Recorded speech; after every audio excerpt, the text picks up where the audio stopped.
বর্তমান রাজনৈতিক মাঠে বাংলাদেশ জামাতে ইসলামী বেশ অ্যাক্টিভভাবে আছেন।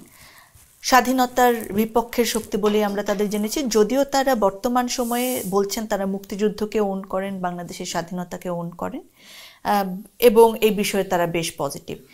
রাজনীতিতে তাদের এই অ্যাক্টিভনেসকে আপনি কিভাবে দেখছেন? আসলে মুক্তিযুদ্ধের সময় যদি জামাত রাজনৈতিকভাবে পাকিস্তানকে সাপোর্ট করত, তাদের প্রতি আমার কোনো অভিযোগই থাকতো না। তারা শুধু রাজনৈতিকভাবে করে নাই, তারা প্রত্যক্ষভাবে একটা সশস্ত্র গোষ্ঠী তৈরি করে তার দ্বারা হত্যা, নারী ধর্ষণ, জ্বালাও পোড়াও, যে জঘন্য অপরাধ, মানবতা বিরোধী জঘন্য অপরাধ, সেগুলো করেছেন।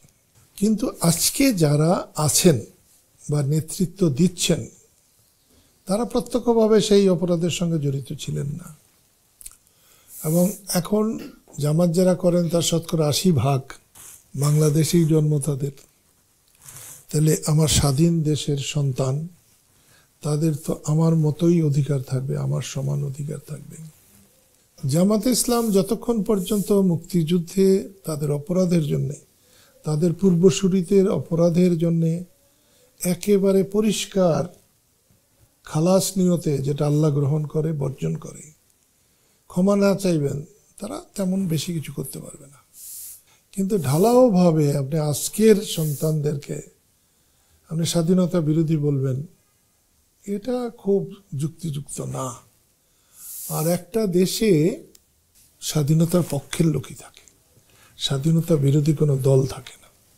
স্বাধীনতা বিরোধী হলে তারা দেশের বাইরে চলে যায়, অথবা তাদেরকে দেশের বাইরে পাঠিয়ে দিতে হয়। আমাদের 16 ডিসেম্বর মহান বিজয় দিবসে ভারতের প্রধানমন্ত্রী নরেন্দ্র মোদী, তিনি তার এক সোশ্যাল মিডিয়া স্ট্যাটাসে এমনভাবে একটি পোস্ট করেছেন যেখানে 16 ডিসেম্বরকে আসলে তাদের সঙ্গে পাক বাহিনীর যুদ্ধের বিজয়ের দিন বলেছেন, যেখানে বাংলাদেশ শব্দটি পর্যন্ত উচ্চারণ করা হয়নি।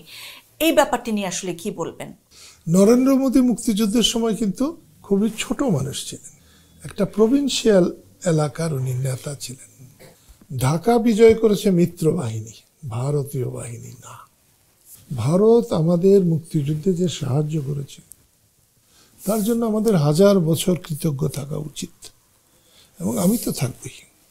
কিন্তু ভারত আমাদের অসম্মান করবে, ভারতের দয়ায় বাস করতে হবে, ভারত আমার সঙ্গে বড় ভাইয়ের মতো আচরণ করবে, আমি ছোট ভাই থাকব, এটা আমি পছন্দ করি না। ভারত একটা দেশ, আমরা আরেকটা দেশ, এক সমান মর্যাদা নিয়ে আমরা পারস্পরিক সুপ্রতিবেশীর মতো আমরা বাস করি।